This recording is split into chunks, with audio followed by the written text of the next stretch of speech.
تو اس کے علاوہ ہماری یہ کوشش ہے کہ یہاں زیادہ سے زیادہ لیکن لوگوں کی یہ عقیدت ہی ہے نا، ایک کام ہوتا ہے کوئی غیر شرعی کام ہو گیا پھر اس پہ تو اعتراض آ جاتا ہے، ایک لوگوں کی عقیدت ہے کہ وہ کچھ بھی، کوئی کہتا ہے میں نمک چڑھاؤں گا، کوئی کچھ کہتا ہے، تو اسی سلسلے میں نا دکھانا تو عقیدت ہے نا، عقیدت دکھانا کہ مجھے لگاؤ ہے ان مزار والوں کے ساتھ، میں اللہ تعالیٰ میری یہ کیونکہ مجبوری ہے جو بھی ہو تو اللہ تعالیٰ پورا کرتا ہے نا، جو وعدہ والا شریک ہے کل کائنات کا مالک ہے،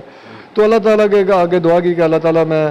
آپ کے نبی کا واسطہ دے کے کہتا ہوں کہ میرا یہ کام ہو جائے تو میں ان کے لیے یہ نظر و نیاز پیش کروں گا۔ جی جی، تو اچھا آپ بتا رہے تھے۔ جی، تو ہماری یہ پہلے دن سے یہ میری خواہش تھی، دلی خواہش تھی کہ یہاں ایک مزار شریف کے علاوہ ایک مسجد بنے، مسجد اللہ کے فضل سے بن گئی، پھر اب میری یہ سوچ تھی اور اب بھی ہے کہ یہاں مدرسہ ایک قائم ہو، دینی، بہت ضروری، بہت ضروری، دونوں چیزیں بہت ضروری ہوتی ہیں۔ یعنی یہ ہمارا گاؤں کا قبرستان ہے، ان کو بہت زیادہ فائدہ ہوگا اس بات کا۔ کام تو وہ کرنا چاہیے جو بعد میں بھی کام آئے، دنیا تو ایک دن ختم ہو جانی ہے، زندگی ایک دن خاتمہ ہونا ہی ہونا ہے، اور کام ایسا کر جانا چاہیے کہ یہ جو چلے گئے ہیں وہ بھی یاد کریں، اور جو پیچھے رہ جائیں گے وہ بھی یاد کریں۔ اچھا آپ کیونکہ جو اللہ کے نبی ہیں ان سے معجزات ہوتے ہیں، اللہ کے ولیوں سے کرامات ہوتی ہیں، آپ ان کو کوئی معجزات بتا رہے تھے، کوئی مزید کوئی آپ کے علم میں ہو؟ جی ہم نے سنا، اور ایک تو ہم نے ایک دو اپنی آنکھوں سے بھی دیکھا ہے، باقی سنے ہیں۔ ایک تو یہ بات ہے کہ ایک دفعہ یہ گاؤں، یہ ساتھ ایک ڈیرا ہے، یہاں ایک نا کنواں ہوتا تھا، کنواں، تو یہ مہر برادری سے ان کا تعلق ہے۔ اس وقت نا باری باری سے جو ہے یہ کنواں جو ہے یہ چلتا تھا کہ زمین سراب کرنی ہے، آج اس کی باری ہے، کل اس کی باری ہے، پھر نیکسٹ، اس طرح طریقہ تھا نا، ایک طریقہ تھا۔ اس دن ان کی باری تھی، ہم ان کو سراج دین کہتے ہیں، سراج دین نامی شخص، انہوں نے جب صبح صبح آ کر سحری کے وقت جب آ کر اپنی باری لینا شروع کی تو آگے دیکھا کہ کنواں جو ہے وہ چل رہا ہے، پہلے چل رہا ہے، پہلے ہی چل رہا ہے۔ تو جب دیکھا تو رونگٹے کھڑے ہو گئے کہ یہ کون آ گیا، پھر دیکھا تو ایک بہت دراز قد شخصیت ہے، تو وہ سامنا ہو گیا، اور پھر جناب نے فرمایا کہ میرا بید ظاہر نہیں کرنا، اور اللہ تعالیٰ تمہیں کسی چیز کی کمی نہیں آنے دے گا، تمہاری پوری نسلوں میں کوئی کمی نہیں آئے گی، اور میرا یہ بید ظاہر نہیں کرنا۔ اور کہتے ہیں کہ ان کو 3-4 دن اتنا سخت بہار ہوا کہ ان کو ہوش بھی نہیں تھی۔ پھر جب ان کو اللہ کے فضل سے کچھ صحت ملی تو انہوں نے یہ راز جو ہے اپنا ظاہر کر دیا کہ افشا ہو گیا راز ان سے، ہاں افشا ہو گیا کہ ایسا ہوا۔ اس کے علاوہ پھر یہ 1995 میں ہمارے گاؤں میں بجلی آئی ہے، بجلی والے ادھر کھمبے لگا رہے تھے، تو اسکول کی جو عمارت ہے نا وہ بجلی تو تھی نہیں، گرمی کا موسم تھا، وہ کہتے ہیں کہ ہماری چارپائیاں جو ہیں وہ اوپر چھت پہ رکھ دیں، بچھا دیں، ہم ادھر سوئیں گے، ہوا لگے گی۔ چونکہ اس وقت ہم بھی فارغ ہی تھے تو ہم نے ان کی چارپائیاں جو ہیں وہ ادھر رکھ دیں۔ تو جب صبح ہم ان کے ناشتے وغیرہ کے لیے آئے، ان کا پتہ حال وال پوچھنے آئے تو دیکھا کہ ان کی چارپائیاں نیچے ہیں، چھتوں سے نیچے ہیں۔ تو ہم نے پوچھا کہ آپ نے تو رات کو چھت پہ رکھی تھیں چارپائیاں؟ وہ کہتے ہیں کہ ہمیں کوئی پتہ نہیں ہے، ہم سوئے ہوئے ہیں، جب ہم اٹھے ہیں تو ہماری چارپائیاں نیچے تھیں، ہم نے نہیں تاری، یہ ہمیں نہیں پتہ چلا۔ تو یہ ہماری ادب کے تقاضے ہیں نا،